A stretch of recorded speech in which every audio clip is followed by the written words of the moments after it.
Class 7 English বিষয়ের third summative পরীক্ষার জন্য যারা প্রস্তুতি নিচ্ছ তাদের জন্য একটা মডেল কোশ্চেন দিলাম। প্রশ্নটি তোমাদের অনেক কাজে আসবে।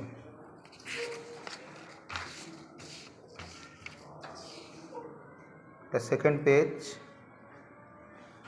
reading comprehension unseen.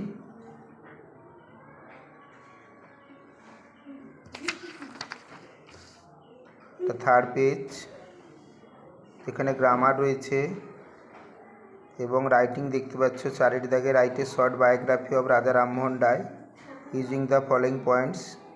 রাজা রামমোহন রায় এখানে বায়োগ্রাফি। আর পেজ নম্বর 4-এ একটা লেটার রয়েছে, write a letter to your friend inviting him or her to the marriage ceremony of your sister. কোশ্চেনটি তোমরা ভালো করে করবে। এরকম কোশ্চেন পেতে অবশ্যই তোমরা চ্যানেলটিকে লাইক এবং সাবস্ক্রাইব করে রাখবে। Thank you.